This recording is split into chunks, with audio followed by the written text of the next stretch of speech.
আসসালামু আলাইকুম। আমরা এই যে এগুলো হচ্ছে কুকুরের খাবার। আসলে কারণ কুকুর একটুই অসহায় প্রাণী। হ্যাঁ, কারণ ওরা সারাদিন না খেয়ে থাকে।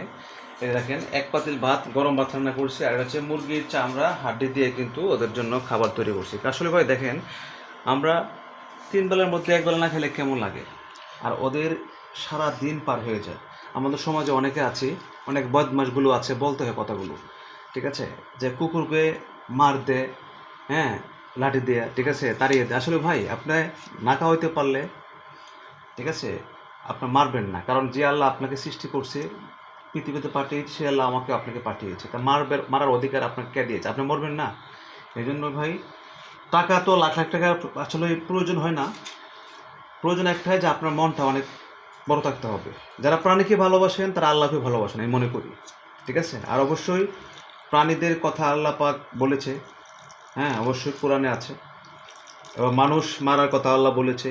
ঠিক আছে? কারণ আমরা মানুষের কিন্তু আমরা সৃষ্টির সেরা, মানুষ সৃষ্টির সেরা, তারা আমরা কেন ওই কাজ করবো ভাই?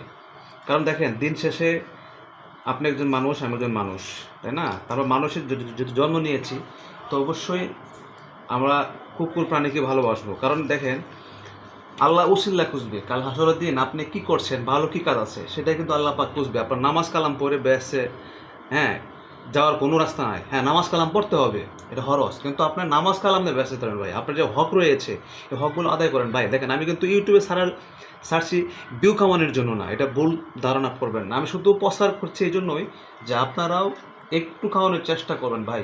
ওরা দেখেন আপনার মুখের দিকে সারাদিন, বাড়ির দিকে সারাদিন তাকিয়ে থাকে কেন? একটু এক মুঠ খাবারের জন্য। দেখেন, এই যে আমি কেন খাওয়াচ্ছি, দেখেন আমি কি কোনো কোটিপতি লাখপতি না, আমি একজন মধ্যবিত্ত, হ্যাঁ, ফ্যামিলি। তারপরও আমি মনে করি যে আমার পেট আছে, খিদা লাগে, ওদেরও পেট আছে, খিদা লাগে। সেই ক্ষেত্রে এই মানবিক দৃষ্টিতে কিন্তু আমি ওদেরকে খাওয়াচ্ছি। তো অবশ্যই আপনারাও খাওয়াবেন, চেষ্টা করবেন যতটুকু পারেন। একটা রুটি হোক, একটা কেক হোক, এক মুঠ ভাত হোক, আপনারা এই জিনিসটা করবেন, এটা আমার রিকোয়েস্ট থাকবে। আর যারা আমরা চাই এই দেশে একটা আইন হোক, যারা কুকুর বিড়ালকে মার দেয়, সেম যেন মানুষের মতো একটা আইন হয় বাংলাদেশে। ঠিক আছে? কারণ বাইরের কান্ট্রিতে এরকম আইন আছে।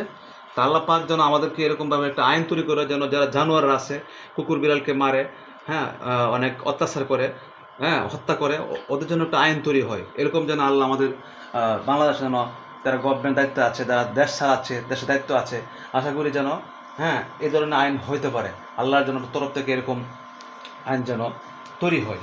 তো সবাই ভালো থাকবেন, দেখা হচ্ছে আবারও নেক্সট ভিডিওতে। আসসালামু আলাইকুম। সবাই দোয়া করবেন আমার জন্য, যেন এইভাবে প্রাণীদের সেবা করতে পারি।